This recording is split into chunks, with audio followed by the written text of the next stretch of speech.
এয়া হৈছে তেজপুৰৰ দেৱী সিংহ ঘাটৰ দৃশ্য, য'ত ব্ৰহ্মপুত্ৰৰ প্ৰবাল সোঁতৰ পানীয়ে জলমগ্ন কৰিছে অঞ্চলটোৰ।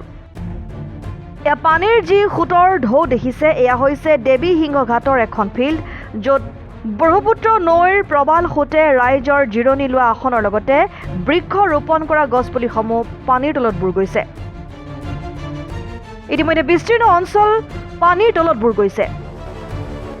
যদি এইদৰে নেৰানেপেৰা বৰষুণ দি থাকে, তেন্তে সম্পূৰ্ণ অঞ্চলটো ৰাতিৰ ভিতৰতে বুৰ যোৱাৰ আশংকা কৰিছে বুলি স্থানীয় এজন ব্যক্তিয়ে মন্তব্য কৰিছে।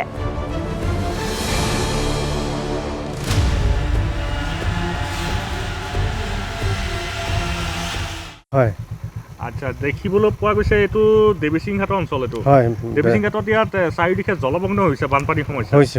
কি ক'ব এতিয়া? মানে বৃহৎ দেখা গৈছে এখন ফিল্ড হয়, হয়, তাৰ ওপৰলৈকে পানী প্ৰবাল সোঁতত মানে বাঢ়ি আহি আছে।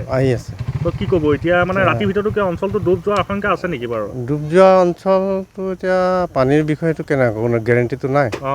বৰ্তমানটো সোঁত বৈ থকা দেখা গৈছে। হয়, গতিকে এতিয়া বৰ্তমানটো একো নাই। এতিয়া ধৰক পানীটো হৈছে, এতিয়া ৰাতিৰ ভিতৰত কোনফালে কেনেকৈ আহে সেইটো ক'ব নোৱাৰোঁ। হয়তো যদি নিশাৰ ভাগত যদি বেছিকৈ অলপ বৃষ্টিপাতৰ হেৰিয়াত হয়তো চাগৈ আৰু পানী অলপ বৃদ্ধি হ'ব পাৰে ন? হ'ব পাৰে, হয়। এনেই আগে পিছে ৰাস্তাটো ডুব যায় নে? নাই যোৱা, মানে ওপৰলৈকে পানী আহে ন? এইখিনিলৈকে আহে। ৰাইজৰ কাৰণেও অকণমান গৰু ছাগলী অসুবিধা হৈছে, পানীৰ কাৰণে অলপ যাব পৰা নাই। কাৰণ নদীৰ যিটো প্ৰবাল সোঁত দেখা পোৱা গৈছে ধাৰত, এতিয়া বিভিন্ন ধৰণৰ ৰাইজো ইয়াত উপস্থিত হৈ সি চাব। আজি ইয়াত বহিবলৈকো এখন যিখন আসন আছিলে, আসনো দেখা গৈছে পানীৰ সোঁতে ডুব গৈছে। ঠিক আছে বাৰু।